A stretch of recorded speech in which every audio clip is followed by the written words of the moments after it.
Ladies and gentlemen, welcome to the RDX Sports Podcast. I'm Simon Head, and joining me for a special edition of the show, live and direct from Belgrade, Serbia. He has a lot on his plate this week, so I'm very grateful that he's found a very small gap in his schedule to sort of squeeze us in for a chat on all things MMA in his career. Play-by-play man, former bare-knuckle fighter, jack of all trades.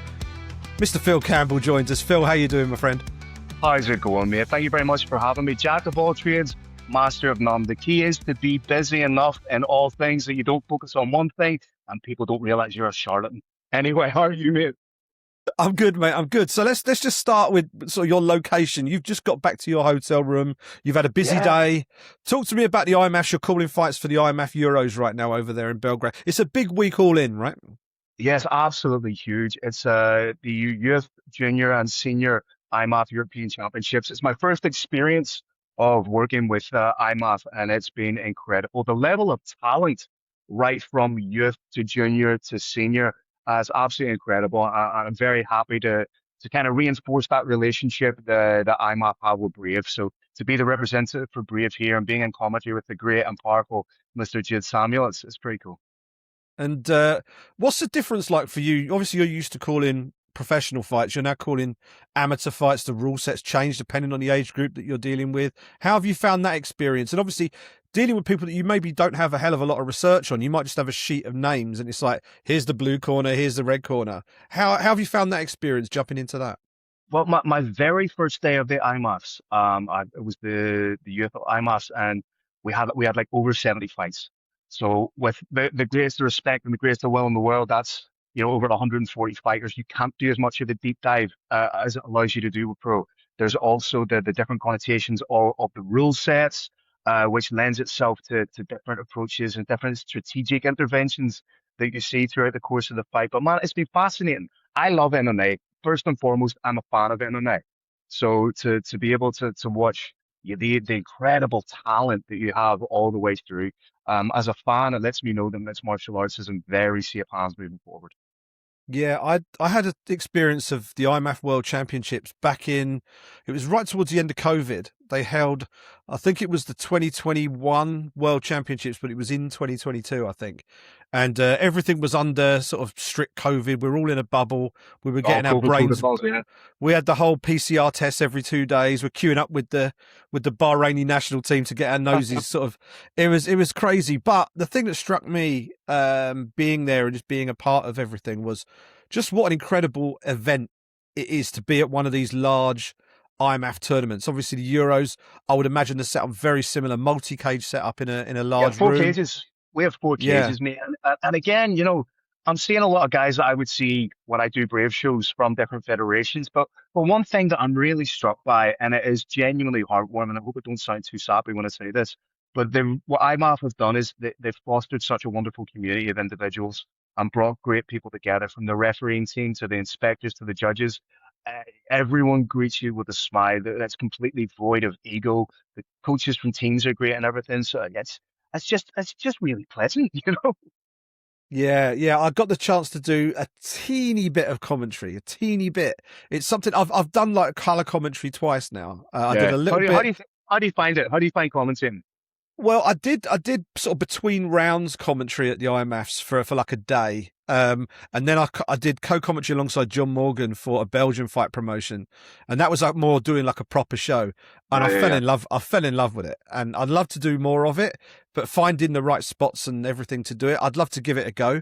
Maybe another IMMAF tournament further down the line when I need more bodies. Maybe I can get myself over and call some fights. But I've never done play by play, which I think is a little bit more exposing possibly than doing colour, because colour commentating, you're just kind of reacting to what you're seeing.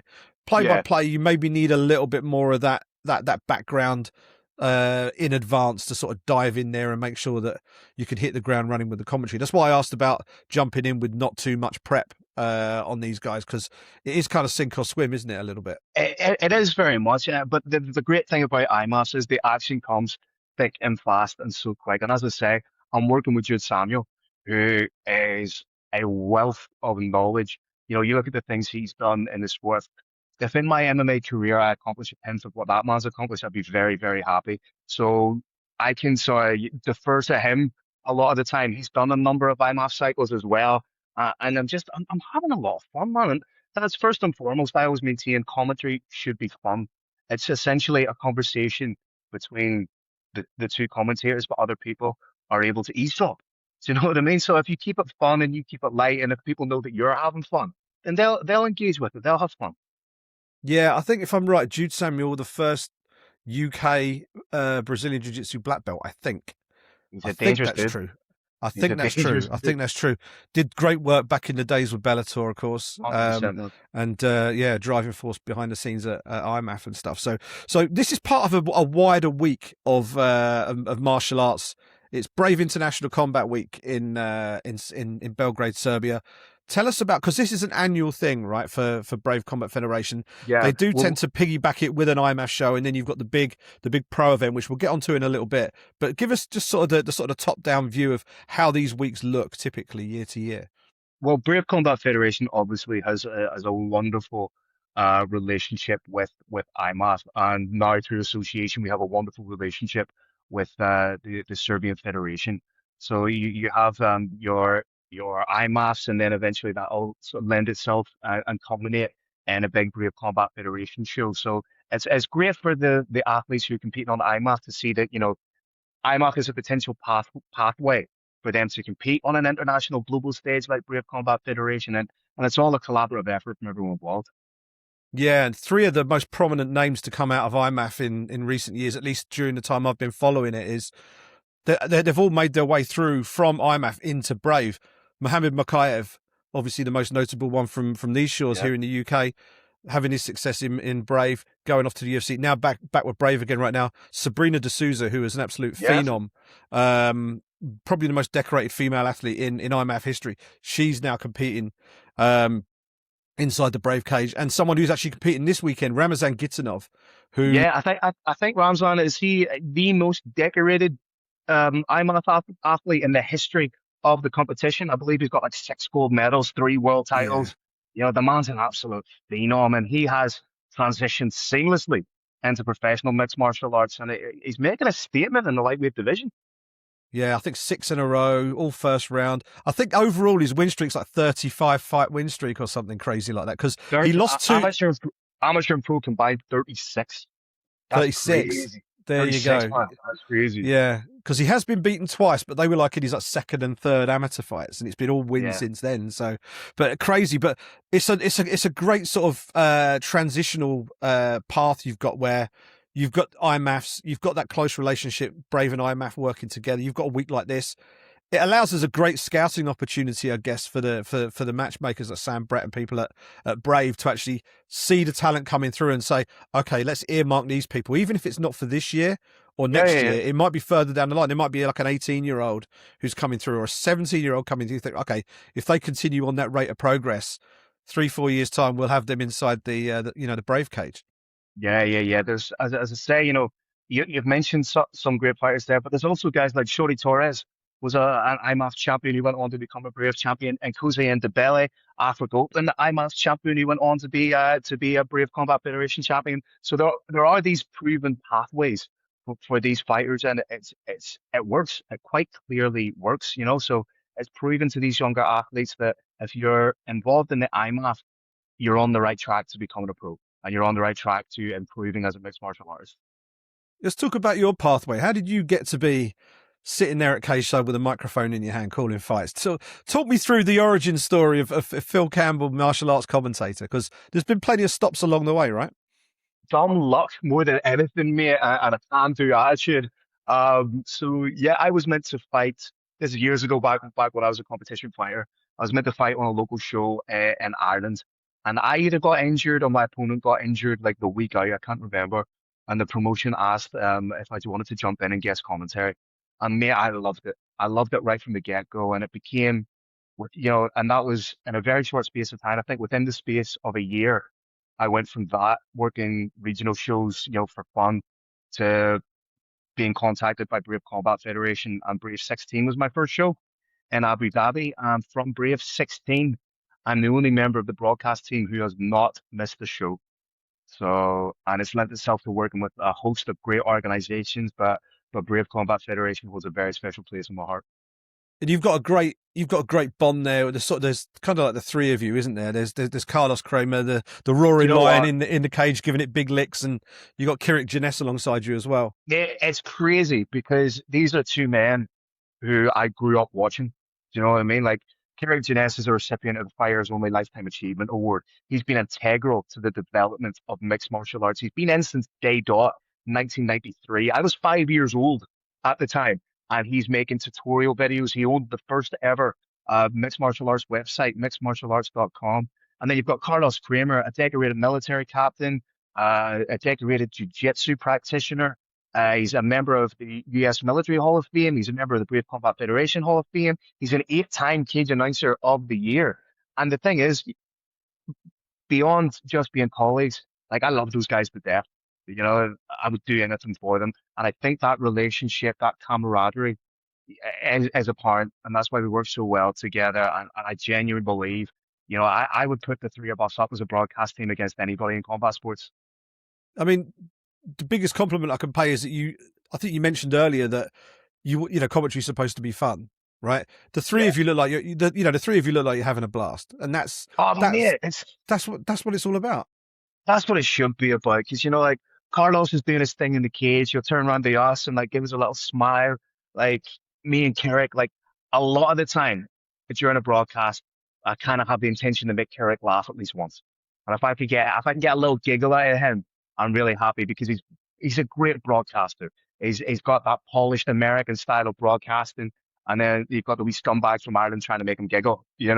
So all in all, there's just this really fun, genuine dynamic between the three of us, and that's attributable to those two guys because they were part of Brave Combat Federation before me, so they were gracious enough and exhibit enough humility to bring me in and let me be part of that team. So which is great, and like I say, the three of us are great friends. Yeah, it's as I say, it comes across on the broadcast, and especially like the preview bit that you do before you actually properly go live with the Yeah, yeah, actual yeah. event itself. But one thing I wanted to ask you was about like the fighting career that you had before you went into this. I'm a journalist by trade, right? I've never fought. I've trained a little Yeah. bit of Japanese jiu-jitsu a long time ago, but I've come in. A lot of people come into the sport having competed or have gone that route. I've come in through a different route. I've come in as a Yeah. journalist. So how was it? How was it for you going through your fighting career and then making that transition and making the decision to stop the fight, leave the fighting behind and then go do this? Was that a decision that was forced upon you, or is it a decision that you actively had to make, or how did all that work out? Oh, mate, I'm 37 years of age. I don't want to be getting punched in the face for a hot dog and a handshake anymore. Do you know what I mean? So no, but I loved, I still train. I still train. I'm more boxing oriented now than I am MMA, just because I've got no meniscus in my right knee. I've got a bad neck. All these things that you accumulate through, I think, 16 to 17 years I've had in mixed martial arts. But yeah, I started as an MMA fighter. I then did a little bit of boxing. Didn't like boxing too much.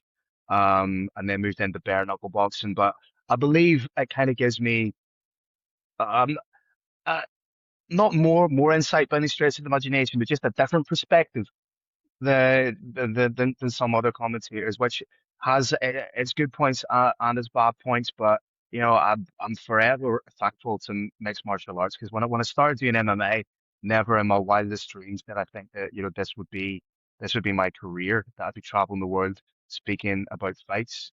I come from a counseling background. I used to work with young offenders. I used to work with addicts. So that's what I thought my career would be. But through mixed martial arts, I've been given this opportunity to have the time of my life, man. And you're doing it for the self-proclaimed most international promotion in mixed martial arts. Like Brave, I think, have visited more countries than any other MMA promotion in the world, and they're still adding countries as they go. So you're racking up those air miles, mate.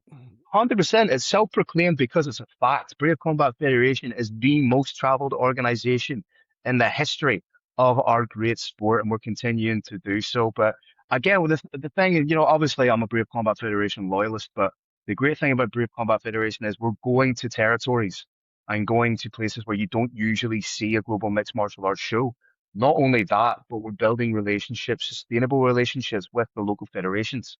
So, we're creating those partnerships. We're continuing to invest in the development of the sport in in those regions. And that's really sort of the mission statement of Brave Combat Federation founder Sheikh Khalid bin Hamad Al Khalifa. And also, this is really what our president Mohammed Shahid values, is about building those relationships. So to be part of that, man, it's awesome. It's really cool. Yeah, and are there any locations that you've been sort of nagging the guys behind the scenes and say, "Come on, let's go there"? We haven't been Back to here yet. Ireland. We haven't done this yet. We've been to Ireland once, and that was Brave Combat Federation 18 in June of, or Brave Combat Federation 13 in June of 2018. Now, I was there as a fan. I bought my ticket to be there as a fan because my teammate was fighting. So I would love, it would kind of be a full circle moment for me if I was able to go back to Ireland with Brave Combat Federation, this time in the commentary booth. I think that'd be really cool. And you talk about building relationships with the local commissions, authorities, local promotions as well. You're often sort of working with promotions who they provide fighters that'll go on your preliminary card. They may eventually graduate onto the Brave roster, eventually compete on the main card as well. You talked about the relationship with the Serbian MMA Federation this week.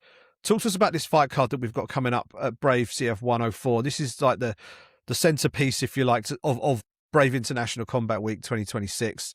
Talk to us about this fight card, because we've got some local stars on there who, the fans are going to be absolutely taking the roof off for. But there's some other dangerous names on this card as well that need some shine as well. Yeah, it's an incredible fight card. Going right from our main event where Nikola Joksevich is making his Brave Combat Federation debut. We're talking about a man who's 16-0 as a pro, 15 wins by way of finish, 4 in the first round, 9 in the second, 2 in the third. This man is a buzz. So at one stage, he was probably one of the most sought after free agents in mixed martial arts. And he's fighting a very dangerous guy, Luciano Palhano. So I'm really looking forward to that fight. I think that's going to have fight of the night written all over it. We also have the return of Brave Combat Federation bantamweight champion, who's competing at a catchweight of 64 kilo, Borislav Nikolic. Ladies and gentlemen, if you've never seen Borislav Nikolic fight, this is a kid that can take a licking and keep on taking. Do you know what I mean? Like, he is never in a boring fight. Let me take you back to, I think it was Brave Combat Federation 98, I think it was, in Slovenia. He fought Nicholas Wende for the bantamweight title. By his own admission, he took a beating for 4 rounds. Then deep into the fourth, he gets the ninja choke, becomes the bantamweight champion. And I'll tell you how much of a beating he took. So we're back at the hotel, we're chilling, and I'm friends with Borislav. I'll make no bones about that. He's a buddy of mine. We're sitting chilling, having a beer. He gets his iPhone and goes to unlock it with face recognition. His phone didn't recognize his face. He couldn't unlock his phone because it was so swollen. Oh my goodness. But yeah, and then again, he fought Hamza Kweji at Brave 100. Again, an absolute war. So yeah, I'm really looking forward to it. Those two guys are local representatives of Serbian mixed martial arts, so that should be a lot of fun. Talk to us about Miha Frlic, because he's a man on a come up, and he always fights like a man with an early dinner reservation. He doesn't mess around, does he? No, there's very little wasted energy with Miha Frlic. 6-0 as a professional, all wins coming by way of stoppage. He's very smartly going about his work, and he wants to compete for the Brave Combat Federation heavyweight title. Of course, our champion is the great and powerful Mr. Pavel Galitko. But Miha Frlic has taken a claim to be the #1 contender in the division. He's almost Tyson-esque in the way that he approaches mixed martial arts. He's 5'11". He's usually the shorter guy, but he's really smart at rolling underneath, finding the overhands, finding the hooks. He's so powerful. He's so devastating. I once said to him after a fight, I said, "You were fighting like you had somewhere to be." It was a very quick finish. And I was like, "Yeah, I broke my thumb with the first punch, so I knew that I had to finish it quickly." So the guy, he's a serious talent. And he's only 26 years of age, which in the scope of heavyweight mixed martial arts, he's a baby. Do you know what I mean? So I don't think he's even started to scratch the surface of his potential and where he could go when he starts getting in and around 29, 30, 31. This kid is a huge talent, and he's also a former IMMAF medalist. So again, we're seeing that connection between IMMAF and that proven pathway between being successful in the IMMAF competition to being successful in professional MMA. Yeah, and all those guys obviously in action on the main card on Saturday night. We'll be running the prelims live on the RDX Sports blog on Saturday. Give us a name off that preliminary card that we need to keep an eye out for. Someone who could potentially steal the show early on in the night. You've got Ognian Mikovic is another very interesting talent. He's 2-0 as a pro. He's competed on Brave Combat Federation already. He's coming out of that amazing gym, CDS Novi Sad, Serbia, under Nemanja Milosevic. That's where Borislav Nikolic trains. So again, he's a 2-0 undefeated, a very, very interesting talent. But if we go to our second bout of the evening, Nikola Todorovic. He's 1-0 as a pro. Again, an incredible talent.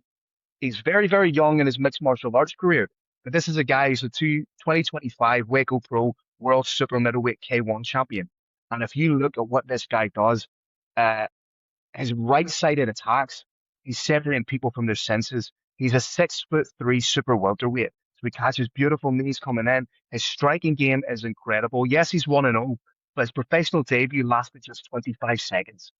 So we don't really know yet the entirety of his all-round mixed martial arts game. We know nothing about his ground game other than he's a Brazilian Jiu-Jitsu blue belt. But what we do know, he has concussive one punch, one knee, one kick, knockout power. So I'm really, really looking forward to his Brave Combat Federation debut.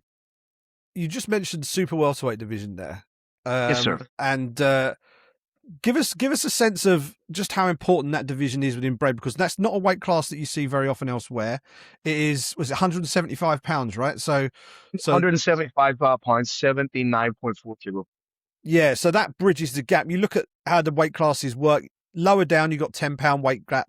Then once you get to welterweight, then the weight gap starts getting bigger if you want to jump weights. Yeah, yeah. It seems to be a sweet spot there for that sort of weight class, and it feels like you got people who are sort of undersized middleweights can drop down, people that are oversized welterweights can sort of move up. So how important a weight class is that for Brave Combat Federation? Because it's almost like a USP for you guys, right? Weight classes are super important in mixed martial arts for the simple reason that you have guys making huge jumps from the likes, like you say, from welterweight to middleweight.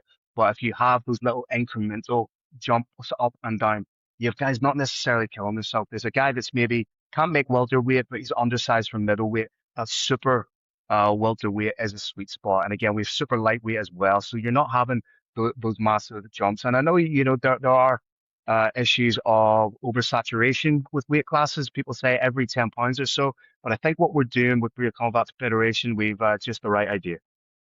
Yeah, I think that middle band of weights where you're kind of between middleweight and featherweight, maybe that sort of group. That's where the average human man sort of sits in terms of size, right? So it makes sense that you have a gradient of sort of, you've got more grades of weight class in there because that's where the bulk of the talent is. And you want people fighting at a weight that's going to be healthy and optimal for them. So it only makes sense to have it, right? Yeah, for sure. We want fighters to be going into the Brave arena not compromised or fatigued by a weight cut. We want them to be able to perform at their best, and if that means having them fit into those weight classes, then that's what we do. Brilliant. And that's Brave CF 104. This weekend, this Saturday night, as I say, we'll have the prelims live on the RDX Sports blog. Main card will be live on Brave TV. We will have a link for that on the website as well. Give us your sort of thoughts on what we can expect or what you're hoping to bring us from Brave Combat Federation in 2026.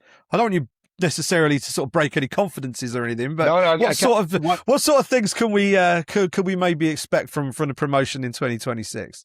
What I can say is there will be movement made into new territories and reinforcing the work that we have already done in other territories. So you're going to see some big shows, big partnerships. Again, another show that we have announced is the Coliseum show that we'll be doing in September in Croatia.